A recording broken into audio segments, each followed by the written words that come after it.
Иса Қазбек Жарылқасынұлына беріледі. Рахмет, құрметті Нұрлан Зайроллаұлы.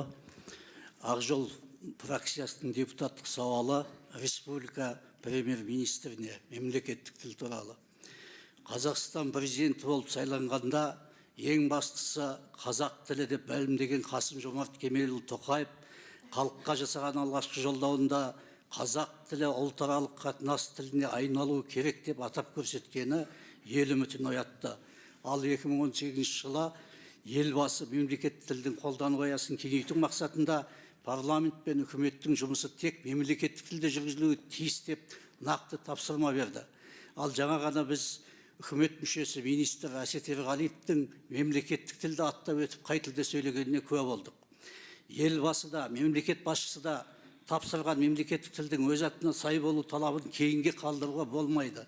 Өйткені қазіргі кезде 1989 жылғы қазақтың саны 39% кезінде қабылданған тілдер туралы алғашқы заңнан бері демографиялық өсіміміз 2 есе өсті. Қоғамда мемлекеттік тілдің барлық салаларда қолданылуын талап етуде уақытта келді. Мемлекеттік тіл туралы заң қабылдауда Ақжол партиясы ұлттық кеңестің 2019 жылғы бірінші отырысында да көтерді. 2020 жыл 28 желтоқсанда ұлттық кеңес мүшелерімен кездесуде мәдениет министрі Ақтоты Райымқұлова бұл ұсынысымыздың өндіріске алынып, қоғам талабына сай мемлекеттік тіл туралы заң жобасы тұжырымдамасы жасалып, тамыз айында былтыр үкіметке жіберілгенін мәлімдеді. Яғни ол заң тұжырымдамасы үкіметте жатыр қозғаусыз. Қазір халқымыз 19 миллионға, қазақ ұлты 78%-ға жетіп қалды. Ал сол халыққа қызмет көрсететін мамандардың мемлекеттік тілді білмеуі азаматтардың қызмет алу құқығын аяқ етуде.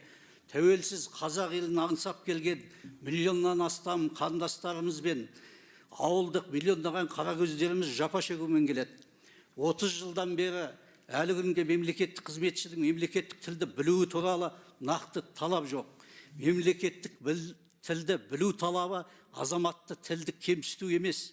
Мемлекеттік қызметшіге бар болған 100 мыңға жуық адамға қойылатын кәсіби біліктілік талабы болуы тиіс.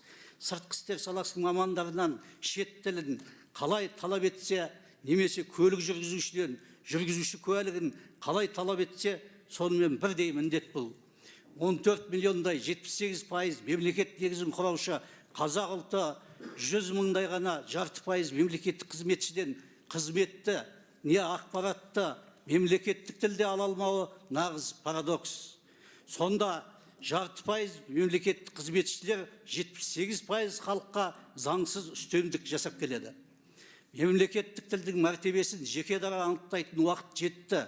Себебі қазір тәуелсіздігімізге 30 жыл толып жатқанда мемлекеттік тіл туралы статусын толық атқара алмаған заңымыз демографиялық және демократиялық заңдылықтармен өз күшін жойып отыр.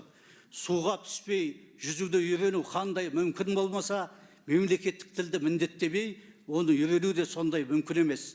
Ал ешбір заңда, не бағдарламаларда, мемлекеттік органдарда міндетті түрде мемлекеттік тілді білу туралы норма жоқ. Сондықтан да биыл Қазақстан президенті Қасым-Жомарт Тоқаев тәуелсіздік бәрінен қымбат атты мақаласында мемлекеттік тілді білу Қазақстанның әрбір азаматының міндеті деп нақты атап көрсетіп берді. Жоғарыда айтылғандардың негізінде мемлекет басшысы атап өткендей қазақ тілі шынайы ұлтаралық қатынас тіліне айналып, елдің әр азаматы білуі міндетті мемлекеттік тіл болу үшін келесі нақты шараларды қабылдауды ұсынамыз. Бірінші, мемлекеттік қызметшілердің, құқық қорғау органдары қызметкерлері мен соттардың және көпшілікке қызмет ету мекемелерінде міндетті түрде мемлекеттік тілді білуі туралы стандарт енгізу. Екінші, мемлекеттік қызметшілердің мемлекеттік тілді меңгеру деңгейін анықтаудың жүйесі мен тәртібін белгілеу, қажетті механизмдерін жасау. Үшінші, заң актілері мен өзге де тәртібін белгілеу. Заң актілері мен өзге де нормативтік құқықтық актілерді мемлекеттік органдардың құжаттары мен хаттарын, ақпараттары мен есептерін, іс қағаздарын ресімдеудің негізгі нұсқасы тек мемлекеттік тілде жүзеге асуы тиіс. Төртінші, кез келген тілдің дамуының кепілдігі оның экономикалық және қаржылық салада қажеттілігі. Сол себептен мемлекеттік тілді ең алдымен Микрофон қосыңыз. кез келген тілдің дамуының кепілдігі, оның экономикалық және қаржылық салаларда қажеттілігі. Сол себептен мемлекеттік тілді ең алдымен экономикада қолдануды күшейтуіміз қажет. Мысалы, Норвегияда мұнай туралы заңның 6 және 37 баптарында мұнайға қатысты қызметте мүмкіндігінше норвег тілі басым болуға тиіс. Басқа тілдер қажетті немесе ақылға қонымды болған жағдайда ғана пайдалануы мүмкін деп жазылған. Бізге де әлеуетті инвесторлар мен шетел компанияларды қоса алғанда келісім шарттарда мемлекеттік тілді міндетті түрде пайдалану талабын белгілеу керек.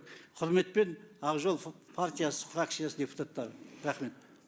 Рахмет.